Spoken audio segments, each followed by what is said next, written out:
Your Excellency, Madam Vice President, for over 6 decades, Tanzania has been a beneficiary of invaluable support from the United States of America. This support has greatly contributed to our national efforts to improve the lives and livelihoods of our people here. We appreciate the U.S. support in complementing Tanzania's development endeavors in different sectors such as health, education, water, sanitation, agriculture, food security, natural resources, infrastructure development, human rights and democracy, and good governance, of course. For instance, in health or health sector, HIV and TB are no longer life-threatening to our people. HIV/AIDS infection rate has reduced from a prevalent of 7.2% in 2012 to 4.7% in 16-17, but it has been reducing further by 21. The new TB infection have reduced from 306 people per thousand to 208 per thousand people, while pregnant women who are infected with HIV are now assured of giving birth and raising their child free from HIV infection. And these are all the efforts of PEPFAR. So thank you very much. Through your support, malaria deaths, which were unknown, have now been reduced from 7.7 million in 2015 to 3.5 million in 2021. So we have gone halfway, and I'm sure with more efforts we are going to reduce further. Our goal is toward having a malaria-free society. We count on such program to achieve this goal, and we are ready to support interested investors who want to establish manufacturing plants in Tanzania for manufacturing ARVs and insecticide bed nets. We are very keen on such investors. And this is because we want to shorten the supply chain. If they're produced in Tanzania, then the supply could be very easy.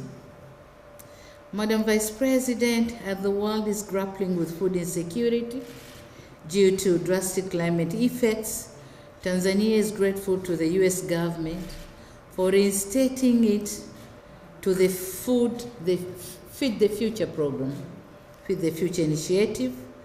This move have come at an opportune moment given our national agenda of boosting agriculture-led economic growth by transforming the sector.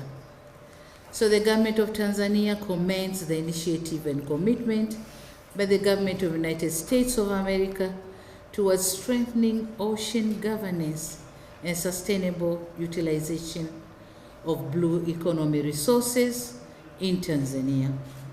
I'm informed that our dear gentleman is going to launch the U.S. project on Respect the Ocean, or Swahili we say Heshimu Bahari, Respect the Ocean, today afternoon. I think he's doing it now. This will indeed complement our efforts in promoting blue economy related policies and initiatives in Tanzania. We particularly welcome cooperation in following areas: fishing, especially deep sea fishing, aqua farming, salt mining, gas exploration, blue tourism, and marine transportation. These are the potential areas of investments in Tanzania with the blue economy.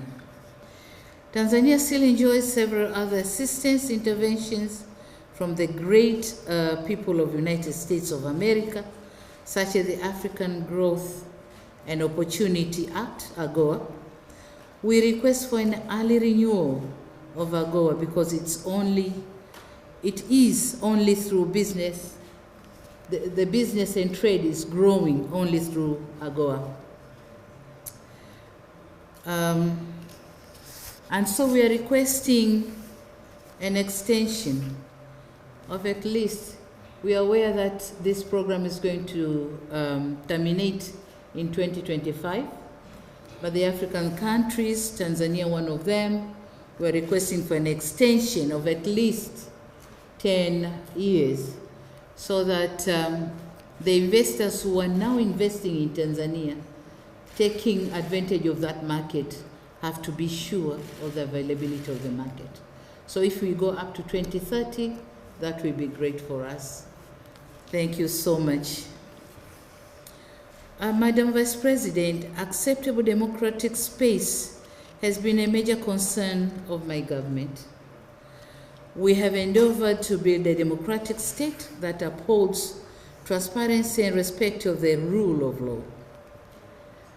And in this connection, I'm grateful to the President Joe Biden for inviting me to participate in the Summit for Democracy in 2023, which I did virtually. This invitation sends a clear message that the fathers of democracy recognize our efforts in building a democratic nation. As an important partner in our pursuit for democracy and good governance, this recognition from the U.S. leadership means a lot to the government and the people of the United Republic of Tanzania.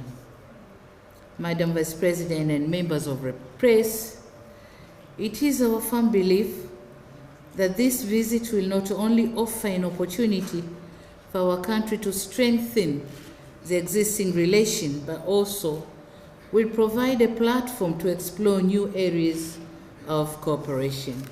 And I understand we have signed some of the memorandum of understanding. Have we signed already?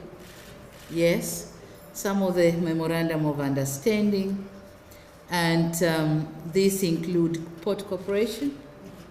We have signed on commercial dialogue and information communication technology. We have also signed on information communication technology, commercial dialogue, and port cooperation, 3 of them, of which each one is having a lot in it. I think the technical teams are going to work on them, and we'll see how we start working on them after identification of the issues in the MOU. My most important request now is to ensure full implementation of those agreements. Madam Vice President, I take the liberty of assuring Tanzanian the commitment of the government of Tanzania in honoring those agreements. So I take the liberty of assuring on behalf of fellow Tanzanians. And last but not least, is the issue of visas to facilitate the movement of people, goods and services between our 2 countries. And in this respect, Tanzania welcomes the readiness of the government of the United States of America to review the existing visa status to enable the citizens of our 2 nations to benefit for a long duration visa. We believe under this arrangement, our 2 countries will register a significant increase in trade, tourism, and investment. And in conclusion, I take this opportunity to reaffirm Tanzania's commitment to further promoting our bilateral relation with the USA for mutual benefit of our 2 countries and people. Madam Vice President, thank you once again for visiting me and my country, and I look forward to fruitfully discussion together. Please, you may proceed.